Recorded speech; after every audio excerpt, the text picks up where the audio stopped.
안녕하세요. 오늘 저희는 최근 중국, 네팔, 또 프랑스, 인도네시아, 여러 나라에서 벌어지고 있는 대규모 시위들 있잖아요. 여기에 대한 한 분석가의 좀 흥미로운 시각이 담긴 자료를 여러분과 함께 깊이 파고들어 보려고 합니다. 네. 지도자 퇴진 요구도 있고 국민 억압이나 경제 불안에 대한 반발도 거세고 양상이 참 다양하죠. 네, 그렇습니다. 그래서 오늘 저의 목표는요, 이 자료가 이 현상들을 어떻게 보고 있는지, 또 특히 미래에 대한민국이 어떤 역할을 할 거라고 예측하는지, 그 독특한 시각을 좀 집중적으로 살펴보는 겁니다. 네. 오늘 다룰 자료, 이게 말씀하신 대로 그냥 단순한 시사 분석은 아니에요. 현재 이런 국제적인 시위 현상하고 이념 체제의 변화를 연결시키고 더 나아가서는 미래 사회에서 대한민국의 역할이라는 아주 거시적인 전망까지 제시하고 있거든요. 네네. 상당히 흥미로운 내용인데 이 자료가 어떤 논리로 이런 주장을 하는지 그 핵심 내용을 한번 차근차근 짚어보면서 같이 그 의미를 탐색해 보시죠. 좋습니다. 그럼 먼저 이 자료는 지금 여러 나라에서 일어나는 시위의 어떤 근본 원인을 파고들면서 시작하는데요. 공산주의 이념하고 실제 현실의 공산당 체제는 다르다. 이걸 구분해야 한다. 이렇게 강조를 하더라고요. 아, 네, 맞아요. 공산주의라는 이념 그 자체는 이미 실패했고 지금 문제가 되는 건 공산당이 일당 독재를 하는 그 체제다. 이런 주장인데 이 구분이 왜 중요하다고 보는 걸까요? 네, 그게 이 자료의 핵심 출발점 중 하나인데요. 분석을 보면 본래 공산주의는 아시겠지만 함께 일해서 함께 잘 살자 이런 아주 이상적인 공동체 모델이었죠. 그렇죠. 근데 이게 이 자료의 표현을 좀 빌리자면 진화기, 그러니까 산업화 이전의 농업 기반 단순 사회, 뭐 그 정도에나 좀 어울리는 모델이었다 이렇게 평가를 해요. 과거 시대에나 맞았다. 그렇죠. 사회가 복잡해지고 지식 기반 또 산업 사회로 발전하면서 개인의 창의성이나 재능, 뭐 노력 이런 게 중요해지잖아요. 그런데 모두를 똑같이 대우하고 획일적으로 분배하는 시스템. 이게 더 이상 사회 발전을 이끌지 못하고 오히려 생산성을 떨어뜨리게 됐다는 거죠. 그러니까 이상과 현실의 괴리가 확 커진 겁니다. 아, 그러니까 이념 자체가 가진 한계 때문에 현실에서는 뭔가 다른 형태로 나타날 수밖에 없었다. 이런 이야기군요. 바로 그겁니다. 이 자료는 그래서 공산주의를 내세웠던 국가들이 실제로는 그 이상을 실현한 게 아니라 공산당 체제라는 현실적인 권력 시스템으로 변질됐다. 이렇게 분석을 하는 거죠.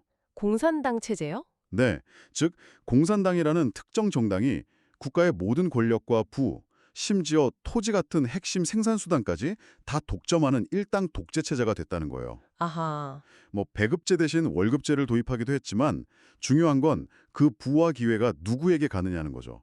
공산당 간부처럼 당에 대한 충성도에 따라서 차등적으로 분배되는 그런 구조로 고착화됐다. 이런 분석입니다. 그렇군요. 그럼 그런 일당 독재 체제를 유지하기 위해서 어떤 방법들을 썼다고 이 자료는 설명하고 있나요? 국민들 불만이 없을 수가 없었을 텐데요. 아, 네. 당연히 억압장치가 있었겠죠. 이 자료에서 핵심적인 수단으로 꼽는 건 바로 정보 통제입니다. 정보 통제요? 네. 외부 세계의 정보가 자유롭게 들어오는 걸 막으려고 인터넷을 차단한다거나 아주 엄격하게 검열하는 거. 이게 대표적이죠. 음, 그리고 내부적으로도 비판적인 목소리가 나오지 못하게 억압하고요. 근데 이게 다가 아니에요. 더 나아가서 이 글에서는 심지어 가족이나 친구 사이에서도 서로 감시하게 만들고 체제에 불만을 표하면 신고하게 만드는 시스템까지 구축해서 사회 전체를 통제한다. 이렇게 주장하거든요. 와, 가족끼리요? 네. 북한을 예로 들면서 만약 체제에 반하는 행동을 하면 아무도 모르게 아오지탄광 같은 정치범 수용소로 끌려가서 아주 혹독한 강제노동에 시달리게 된다. 뭐 이런 내용까지 담겨 있어요. 이야. 결국은 공포를 통해서 체제에 순응하도록 만든다는 겁니다. 듣기만 해도 정말 숨 막히는 상황인데요. 이 자료는 바로 이런 억압적인 공산당 체제에 대한 반발이 지금 세계 곳곳에서 터져 나오고 있다. 이렇게 보는 거군요. 네, 맞습니다.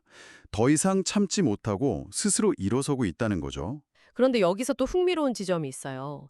이 자료는 이런 저항이 주로 이게 좀 논쟁적으로 들릴 수 있는 표현인데 지식 수준이 상대적으로 낮거나 사회 발전이 좀 더딘 곳 잔류의 표현을 그대로 빌리자면 질이 좀 떨어지는 곳에서 먼저 나타난다. 이렇게 분석을 하거든요. 이건 어떤 의미로 봐야 할까요? 네, 그 표현이 말씀하신 대로 좀 논쟁의 여지가 있을 수 있습니다. 그렇지만 이 자료의 논지는 이런 것 같아요. 사회적으로 좀 안정되고 교육 수준도 높아지고 그러면 사람들은 현재 자기가 가진 것을 잃을까 봐 좀 두려워하게 되잖아요. 그래서 급진적인 변화를 요구하는 행동에 나서기가 좀 어려워진다는 겁니다. 아, 기득권이라고 할까요? 그런 걸 지키려는 심리. 그렇죠. 그런 거죠. 반면에 상대적으로 덜 발전했거나 억압의 강도가 아주 높은 사회에서는 당장의 불이나 고통에 더 직접적이고 격렬하게 저항할 가능성이 크다 이렇게 보는 것 같아요.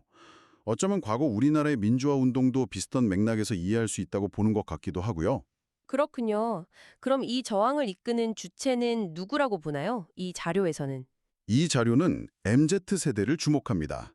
즉 10대 후반에서 20대 젊은 층, 이들이 저항의 핵심 동력이라고 지목해요. 아, MZ세대. 네, 이 세대는 아직 직장이나 가정을 전적으로 책임져야 하는 기성세대들에 비해서는 상대적으로 시간적인 여유가 좀 있고 사회적인 부담도 적잖아요. 네, 그렇죠. 그렇기 때문에 불이나 부조리에 더 민감하게 반응하고 거리낌 없이 목소리를 낼 수 있다? 이런 분석입니다. 음, 마치 예전 학생운동처럼요. 네, 딱 그 비유가 적절할 것 같아요. 이들이 먼저 용기를 내서 행동에 나서면 30대, 40대 다른 세대들도 점차 공감하고 동참하면서 사회 전체를 바꾸는 큰 물결을 만들 수 있다는 거죠. 아하. 그래서 이 자료는 독재 체제가 가장 두려워하는 존재가 바로 이 MZ세대다 이렇게까지 주장합니다. 그러니까 이 자료의 관점에서 보면 지금 네팔이나 중국 같은 곳에서 벌어지는 시위들, 이게 단순히 그 나라만의 문제가 아니라 전 세계적으로 확산될 수 있는 독재 타도, 움직임, 뭐랄까 일종의 도미노 현상일 수도 있다. 뭐 이런 거네요. 그렇습니다. 이 글을 쓴 문석가는 이런 시위가 그냥 한 번으로 끝나지 않을 거라고 봐요. 계속해서 다른 독재 국가들로 번져나갈 것이고 결국에는 독재자는 물러나라는 공통된 외침으로 이어질 거다. 이렇게 예측하고 있습니다. 음, 여기서 중요한 건 정당 이름이 민주당이든 공화당이든 다른 어떤 이름이든 그게 중요한 게 아니라는 거예요. 그 정치가 과연 국민을 위한 것인가? 아니면 소수의 권력 집단이 자기들 이익을 위해서 국민을 억압하는 독재인가? 이게 본질적인 문제라는 거죠. 네네. 결국 국민을 위하지 않는 정치는 국민의 저항에 부딪힐 수밖에 없다. 이런 시각을 제시하는 겁니다. 자, 여러분, 여기서부터 이 자료는 아주 독특하고 어떻게 보면 좀 대담한 방향으로 이야기를 풀어갑니다. 방금 이야기한 이런 전 세계적인 변화의 흐름, 그러니까 낡은 독재 체제에 대한 저항과 새로운 질서에 대한 요구, 이게 결국 대한민국하고 깊이 연결될 거다, 이렇게 주장을 하는데요. 네, 맞아요. 심지어 천지공사라는 좀 특별한 표현까지 쓰면서요. 이 부분은 좀 더 깊이 들어가 봐야 할 것 같습니다. 네, 바로 이 지점이 이 자료가 다른 분석들하고 확 차별화되는 가장 핵심적인 주장이라고 할 수 있습니다. 이 자료는 현재 우리가 보고 있는 세계적인 변화가 그냥 해외 여러 나라의 국지적인 사건들이 아니다. 궁극적으로는 그 거대한 흐름이 대한민국으로까지 이어질 거다. 이렇게 보고 있어요. 네. 천지공사라는 용어를 쓰는데 이게 뭐랄까 마치 하늘과 땅의 질서가 근본적으로 재편되는 아주 거대한 시대적 전환 이런 걸 의미하는 걸로 해석이 되거든요. 천지공사. 그리고 이 자료는 그 거대한 변화의 중심에 대한민국이 서게 될 거다. 이렇게 주장하고 있는 거죠. 전 세계적인 변화의 중심에 대한민국이 있다. 와, 이거 상당히 파격적인 주장인데요. 구체적으로 어떤 의미인가요? 왜 대한민국이 그런 중심적인 역할을 하게 된다고 보는 거죠? 아들도? 과거처럼 절대적인 영향력을 행사하기는 좀 어려워질 거다. 이렇게 보고요. 네. 대신 미래 사회에서는 대한민국과 협력하는 나라만이 성공하고 번영할 수 있다. 이렇게 단언을 해요. 와, 대한민국이랑 손을 잡아야만요. 네. 심지어 대한민국을 무시하거나 배척하는 국가는 결국 쇠퇴의 길을 걷게 될 거다. 이런 아주 강한 어조의 주장까지 펼치고 있습니다. 아니, 그럼 왜 하필 대한민국인가요? 이 자료가 제시하는 근거는 뭔가요? 그렇게 중요하다고 보는 이유가? 그 이유로 크게 두 가지를 드는 것 같아요. 첫째는 대한민국이 오랜 역사 속에서 뿌리를 잘 가꾸어 왔기 때문이다. 이렇게 설명을 합니다. 뿌리요? 네. 여기서 뿌리는 좀 비유적인 표현인데 이 자료는 천손, 즉 하늘의 자손이라는 좀 독특한 표현까지 써요. 한국 민족이 가진 어떤 정신적인 깊이나 잠재력 이런 걸 강조하는 걸로 보입니다. 천손, 네. 물론 이 천손이라는 표현 자체는 이 자료 특유의 관점을 보여주는 부분이니까 그 의미는 좀 감안해서 받아들일 필요는 있겠습니다. 알겠습니다. 그럼 두 번째 이유는요? 두 번째로는 미래 사회에 필수적인 아주 우수한 기술력, 그리고 뛰어난 인적 역량을 이미 대한민국이 갖추고 있기 때문이다. 이렇게 분석합니다. 아, 기술과 인력. 네. 단순히 경제적인 성장뿐만 아니라 정신적, 문화적, 기술적인 측면에서 다음 시대를 이끌어갈 준비가 되어 있다. 이런 평가인 거죠. 그렇군요. 뿌리와 역량. 이 두 가지를 근거로 두는군요. 그렇다면 이 자료는 앞으로 대한민국이 어떤 역할을 해야 한다고 이야기하나요? 이 자료는 대한민국이 가진 이런 강점과 잠재력, 이걸 이제는 우리 자신만을 위해 쓸 게 아니라 인류 전체의 공용을 위해 사용해야 한다. 이렇게 아주 강력하게 주장합니다. 인류 공영이요? 네. 이미 우리가 상당한 성장을 이루고 역량을 갖추었으니까 이제는 그 힘을 바탕으로 국제사회에 기여하고 어려움에 처한 다른 나라를 돕는 좀 더 성숙한 리더십을 발휘해야 한다. 이런 겁니다. 이게 바로 대한민국에 주어진 시대적 사명이고 아까 말한 천지공사의 핵심적인 내용이다. 이렇게 보는 것 같아요. 이야, 대한민국의 역할이 단순히 우리 경제 성장을 넘어서서 인류 평화와 공동 번영에 기여하는 수준까지 확장된다는 거네요. 정말 거시적이고 또 어떻게 보면 좀 무거운 책임감을 강조하는 시각입니다. 그렇죠. 더 나아가서 이 자료는 대한민국의 포지션, 그러니까 국제사회에서 우리가 어떤 입장과 역할을 선택하느냐, 이것이 미래 인류의 평화를 좌우할 수도 있고 반대로 우리가 만약 잘못된 선택을 하면 제3차 세계대전 같은 끔찍한 갈등을 촉발할 수도 있을 만큼 지극히 중요하다, 이렇게까지 강조합니다. 3차 대전까지요? 네, 이것도 이 자료가 제시하는 매우 대담한 전망 중 하나인데요. 그만큼 대한민국의 결정과 행동에 엄청난 무게가 실려 있다, 이렇게 보는 겁니다. 혹시 이런 거대한 변화가 언제쯤 본격화될지에 대한 언급도 있나요? 좀 구체적인 시점 같은 거요? 네, 있습니다. 구체적인 시점까지 언급을 해요. 이 자료는 2025년부터 이런 전 지구적인 변화가 본격적으로 시작될 거다, 이렇게 보고 있어요. 2025년이요? 얼마 안 남았네요. 네, 그리고 대한민국이 이 거대한 전환기를 이끌 핵심적인 역할을 맡게 될 것이다, 이렇게 예측합니다. 그렇기 때문에 우리 국민들이 이런 시대적 흐름을 좀 자각하고 대한민국이 가진 잠재력에 대해서 자부심을 가져야 한다, 이렇게 독려하면서 글을 마무리하고 있습니다.